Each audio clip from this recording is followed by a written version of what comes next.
Hey everyone, I hope you're enjoying your weekend. A few things in the greenhouse before we head outside. We're going to continue to pop things up. We have a container of cilantro here. There's another half tray of cabbage. And there are a couple of trays of lettuce.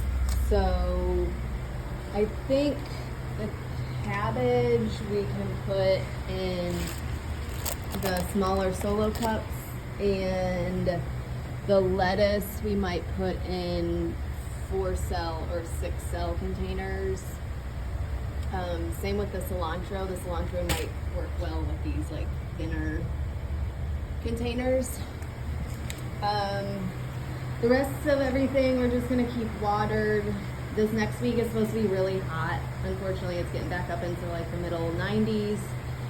It's still gonna be dry, so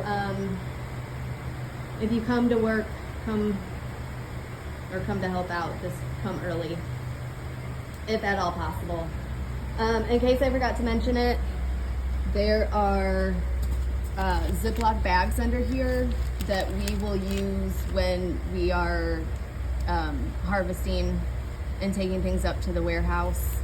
They can't really be used for anything else, so I just scratch out whatever's on here and write what we're putting in there.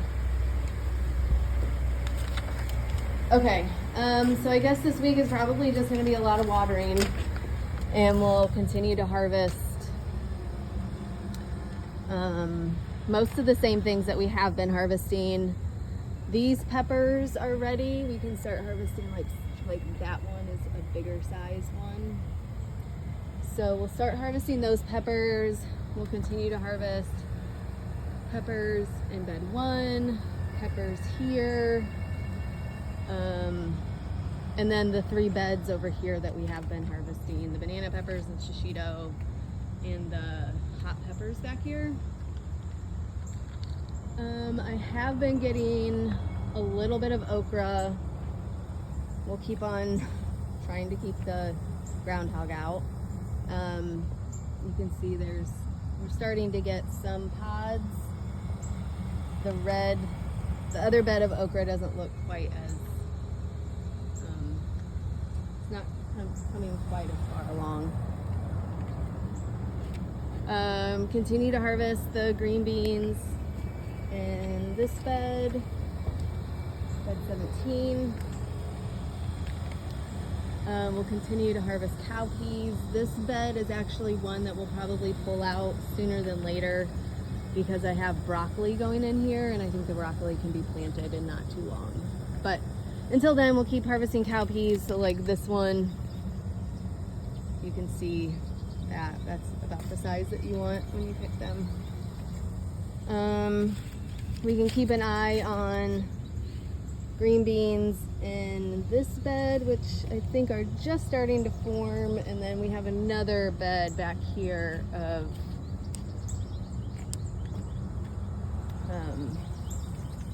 beans, which now that I'm looking at it, those look like they're just starting to form too. So we'll keep an eye on this bed too. The tomatoes are looking really bad. We might just pull the tomatoes out sooner than later. And maybe just send up green tomatoes and then just pull out the plants. Oh, goodness. I have been getting a little bit of husk cherries off of these couple beds. Let me see if I have an example of what one looks like. Yeah, so right up here, as you can see, my camera will focus, this round pod, that can be picked. You can also look on the ground because sometimes they fall on the ground, but they can still be edible. So we'll get a little bit of the husk cherries. We do need to water back here daily. I found some peas that are heat tolerant. So last week, Karen planted peas kind of all along the back so that they can grow up the trellis. So we'll see what happens there, but it would be really great if we could get some peas in the fall, because usually they don't do very well. They do better in the spring. So anyways, just water daily back there. I have the irrigation set up to go off pretty much every day. So the other places, the beds that need irrigate or need to be watered daily, that's kind of already covered.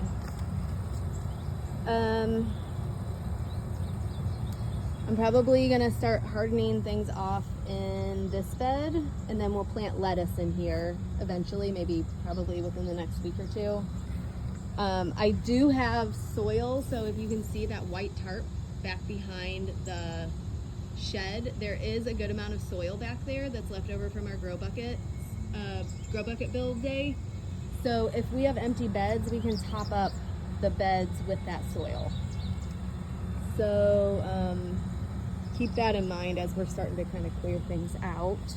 Oh, and one other thing.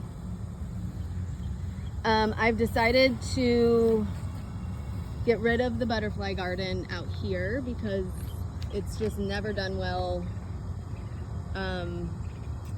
And it's hard to water, and it gets shade in the afternoon, and it's just not ideal. So I'm gonna stop fighting the butterfly garden.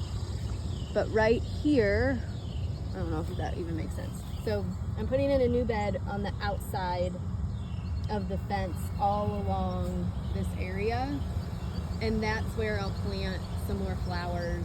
This is just gonna be an easier place to water, especially if I get a new irrigation system set up. Hopefully this can all be on a drip system. I basically pulled everything out here except for the Dutchman's pipe vine.